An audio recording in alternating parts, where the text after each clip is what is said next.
Fashalok Bhumi Pujani Bishingte 40 number ward name Pokirino Naithogrina Bagai Holong Thai Kai Rekha Mayor Deepak Majumdar Aguli Naikrai Bishingo Khobjak 14 number ward Ronjit Nogoni Pokirino Taisha Kaham Tai Naithogrina Shamungno Holong Thai Kai Jengi Rekha Mayor Deepak Majumdar Opandao Bono Karibo Deputy Mayor Monica Das 14 number ward ni Corporator Snigdha Das Dev Corporator Ratna Dotto Ramnagar Mondola Chukfang Amitabh Bhattacharya Khoboi Kobuni Atongpra Aguli Naikraini Barja BJP Yago Klaifruni Shimino Agurtola Aguli Amchaini Bebak Pokirino Naithoke Shenamiti Shenani Shamung Yagonaharka Smart City Shamung Butangni Bishingti Aguli Amchaini Pokiri Rokno Naithoke Shenamjaka Aboni Bagai Bahai Menam Tongkhoni Shimi Yakagai Manka Aguli Amjani Lukurok Shalkolok Maromino Obil Rogo Mani Hamya Kibizak Tongmani Tabok Aburokno Hapangni Bakakti Kaham Kutsung Tay Naithoke Shenamiti Shazaka Naithoke Snam Baimani Ulo Lukurok Nibagai Fiogui Rizaknai Hini Shaka Mayor Deepak Majumdar আমাদের রাজ্যে 2018 সালে BJP নেতৃত্বে সরকার আসার পর এবং পরবর্তী সময় আগরতলা পৌর নিগমে বিজেপি নেতৃত্বে পৌর বোর্ড গঠিত হওয়ার সময় আমরা সারা রাজ্যের সঙ্গে সারা শহরের উন্নয়নের কাজ শুরু করেছি। তারপর আমরা বলেছিলাম যে আগরতলা শহরকে নতুনভাবে সাজানো হবে, মানুষের চাহিদা, মানুষের মৌলিক যে সমস্যাগুলি আছে সেগুলিকে সামনে রেখে আমরা প্রকল্প রচনা করে আমরা প্ল্যানিংয়ের মাধ্যমে কাজ করব। আর এই অঙ্গ হিসেবে আমি বলব যে আগরতলা শহরের রাস্তা, ড্রেন, নিকাশি ব্যবস্থা, আলোর ব্যবস্থা সমস্ত কিছুর পাশাপাশি যে সকল পুকুরগুলি দীর্ঘদিন ধরে বাম জামানায় যারা দায়িত্বে ছিলেন পৌর নিগম এবং সরকারে, তারা এই পুকুরগুলিকে সংস্কার করেননি এবং সংস্কার না হওয়াতে এলাকায় পরিবেশ দূষণ হচ্ছিল, মশার উপদ্রব হচ্ছিল এবং এটা যথেষ্ট ডাম্পিং ইয়ার্ড হিসেবে আবর্জনার জায়গা হিসেবে ব্যবহার করা হচ্ছে। তো আমাদের সরকার এবং আমাদের পৌর নিগম আসার পর আমরা বলেছি যে আগরতলা শহরে বিশেষ করে যে সকল জলাশয়গুলি দীর্ঘদিন অযত্নে বা সংস্কারের অভাবে ছিল সেগুলিকে আমরা পুনরুজ্জীবিত করা, সংস্কার করা এবং পুকুর পার বাঁধিয়ে বিউটিফিকেশনের মাধ্যমে আলোর ব্যবস্থা করে মানুষকে ব্যবহারযোগ্য করে দেওয়ার জন্য তুলে দেওয়া হবে। সেই মোতাবেক আগরতলা শহরে আমরা দেখেছি প্রায় 65টা বড় এই ধরনের পুকুর আছে যেগুলি সংস্কারের অভাবে বন্ধ হয়ে যাচ্ছিল বা ব্যবহারযোগ্য ছিল না। তো সেই মোতাবেক আমরা হাত দিয়ে সেই কাজগুলি করার জন্য আগরতলা শহরে দেখবেন বিশেষ করে আপনাদের সঙ্গে ফেজ 1, ফেজ 2, শিবনগরে 3টি পুকুর,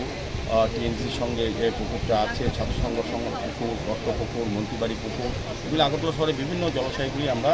বিউটিফিকেশনের মাধ্যমে মানুষকে ব্যবহার করার জন্য তুলে দিয়েছি। তারই অঙ্গ হিসেবে আজকে আগরতলা পৌর নিগমের অন্তর্গত 14 নম্বর ওয়ার্ডে এই এলাকার মানুষের দীর্ঘদিনে মানুষের একটা চাহিদা ছিল বা সমস্যাও বলবো, এই পুকুরটা যেটা রঞ্জিতনগর এই সংঘর পাশে যে পুকুরটা আছে সেটা দীর্ঘদিন ধরে প্রায় 50-60 বছর ধরে সংস্কার হচ্ছিল না এবং আবর্জনা জায়গা এটা হয়েছিল খেলার জায়গা। সেখানে পরিবেশটা দূষিত হয়েছিল, মশার উপদ্রব ছিল, সার্বিকভাবে ব্যবহারযোগ্য ছিল না। মানুষের সামাজিক বা ধর্মীয় অনুষ্ঠানে এই পুকুরটাকে ব্যবহার করার প্রয়োজনীয়তা তার হারিয়ে ফেলেছিল। সেই ক্ষেত্রে এলাকার লোক, বিশেষ করে আমার এই কর্পোরেটর স্নিগ্ধা দেব মহোদয়া এবং আমার পাপিয়া দত্ত, যিনি আমাদের এই ত্রিপুরা প্রদেশের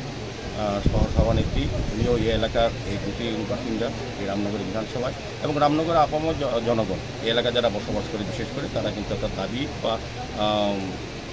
প্রত্যাশা করেছিল আমাদের কাছে, যেহেতু আমরা পৌর নিগম সমস্ত পুকুরগুলিকে সংস্কার করছি সেই হিসেবে রামনগরী বিধানসভায় আমি বিধায়ক হওয়ার পরও আমার কাছে তারা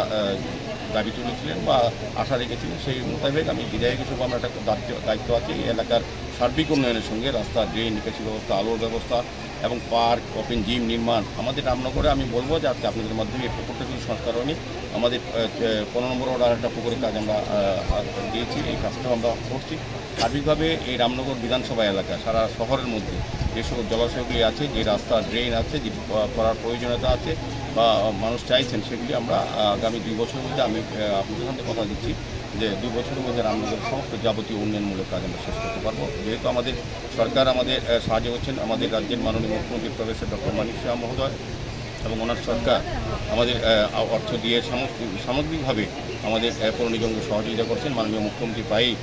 বিভিন্ন শহরে বিভিন্ন উন্নয়নের কাজ খোঁজখবর নেন, নিজেও বেরিয়ে পরিদর্শন করেন এবং আমাদের পরামর্শ দেন, আমাদের নির্দেশ দেন। সেই মোতাবেকই আমরা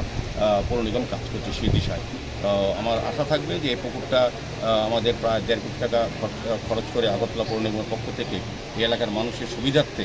এবং চাহিদা অনুযায়ী আমরা তুলে ধরার চেষ্টা করছি সৌন্দর্যায়ন করে। এই এলাকার সৌন্দর্যায়নের রক্ষা আমাদের হয়তো সরকারিভাবে আমরা এটা তৈরি করে দেবো, কিন্তু আমি আপনাদের সামনে সবার কাছে অনুরোধ রাখবো এইটা রক্ষা করার দায়িত্ব এই এলাকার জনগণের থাকতে হবে। তারাই ব্যবহার করবেন এবং তাদের সৌন্দর্যায়ন রক্ষা করার দায়িত্ব সরকারের পাশাপাশি